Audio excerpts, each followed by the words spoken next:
Baghdad का बाजार हमेशा शोर व हंगामे और रंगों से भरा रहता था। धूप की किरणें बाजार के हर कोने में बिखरती, दुकानदार अपनी अशिया सजाते और दूर दराज से मुसाफिर और सौदागर यहाँ आते। मगर आज शहर का माहौल बदला हुआ था। हर चेहरे पर फिक्र और परेशानी साफ नजर आ रही थी। महल के अंदर बादशाह जफरुद्दीन अपने तख्त पर बैठे थे। उनके चेहरे पर फिक्र के साए थे। दरबार में बेचैनी फैली हुई थी। अचानक एक अफसर ने आकर कहा, बादशाह सलामत, एक बहुत बुरी खबर है। कोहे नूर का हीरा चुरा लिया गया है। यह सुनते ही बादशाह जफरुद्दीन गुस्से में आ गए। क्या? कोहे नूर का हीरा? फौरन मालूम करो यह किसकी जुर्रत है। सब मुश्तबह लोगों को दरबार में पेश किया जाए। जल्द ही शहर के 4 मशहूर चोर दरबार में लाए गए। चारों निहायत चालाक थे और हर एक अपने आप को बेकसूर जाहिर कर रहा था।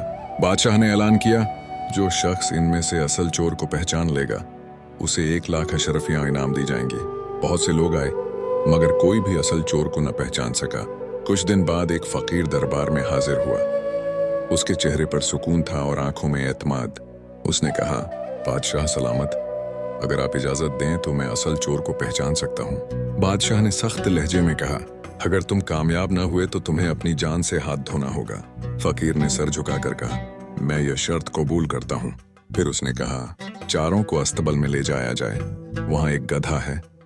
हर शख्स बारी बारी जाकर उसकी पीठ पर हाथ रखे। जो चोर होगा गधा खुद उसका राज खोल देगा। बादशाह ने हुक्म दिया और चारों चोर अस्तबल में गए। एक एक करके सबने गधे की पीठ पर हाथ रखा और वापस आ गए। गधा खामोश रहा। जब सब वापस आए तो फकीर ने एक एक करके सबके हाथ सूंघे और फिर एक शख्स की तरफ इशारा करके कहा, बादशाह सलामत, यही असल चोर है। दरबार में हैरत की लहर दौड़ गई। बादशाह ने पूछा, तुम्हें कैसे यकीन हुआ? फकीर मुस्कुराया और बोला, बादशाह सलामत, मैंने इन सबको कहा था कि गधे को हाथ लगाना है और चोर होगा तो गधा बोल उठेगा। जो 3 बेकसूर थे उन्होंने बिला झिझक गधे को हाथ लगाया, मगर असल चोर डर गया कि कहीं गधा वाकई बोल ना पड़े, इसलिए उसने गधे को हाथ ही नहीं लगाया।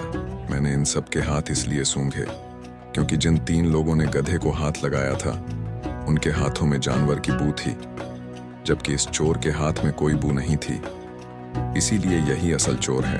यह सुनकर दरबार में सन्नाटा छा गया।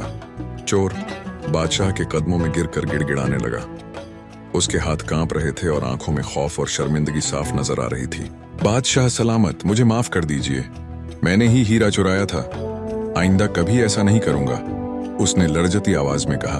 बादशाह जफरुद्दीन ने वकार और जलाल के साथ फरमाया, तुम्हें सजा जरूर मिलेगी, क्योंकि इंसाफ हर हाल में कायम रहना चाहिए। सब लोग देखें कि इंसाफ कैसे किया जाता है।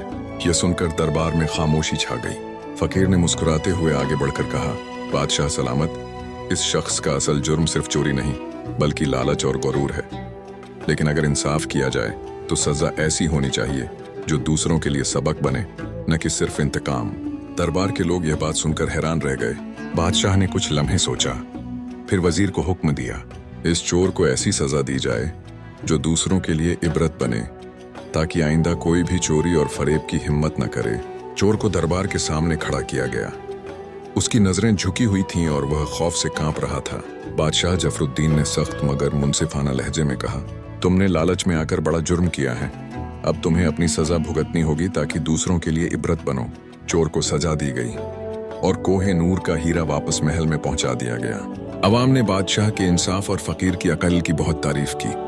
पूरे शहर में यह वाकया एक सबक बन गया। फकीर खामोशी से वहां से रुखसत हो गया, मगर उसकी दानाई हमेशा के लिए लोगों के दिलों में बस गई। लोग इस वाकये को एक मिसाल के तौर पर याद रखने लगे।